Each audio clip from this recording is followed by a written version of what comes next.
helping plan this year's Students for Social Justice Conference. There's over 25 different workshops, and you should totally sign up. We're hosting a workshop with my mom about the pathway to citizenship and American immigration. She's an immigration lawyer, and we're really looking forward to it, so please sign up.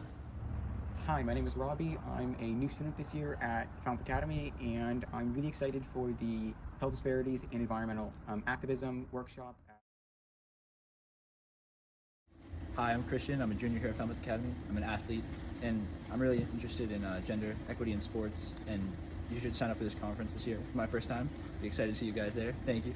After my extended inquiry project on affordable housing, I'm really excited to learn more about rights and responsibilities, which is this year's theme.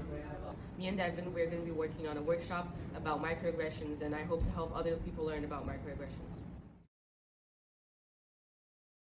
And I'm really excited this year for the workshops we have, like the Queer Corner, where queer kids can have a safe place to meet each other and talk.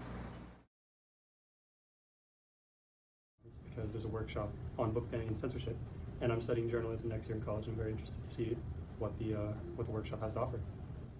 As someone who went to the Justice Conference last year, it was really important for me to see that it's not just the adults who have the authority to change. And I think giving us the tools to understand more about the problems in our society and the ways we can change those problems is really important, because we're the ones who are going to be able to change the world. And I'm super excited for the Social Justice Conference because I'm excited to meet like-minded people and to build a community through shared values, including social justice and diversity, equity, and inclusion.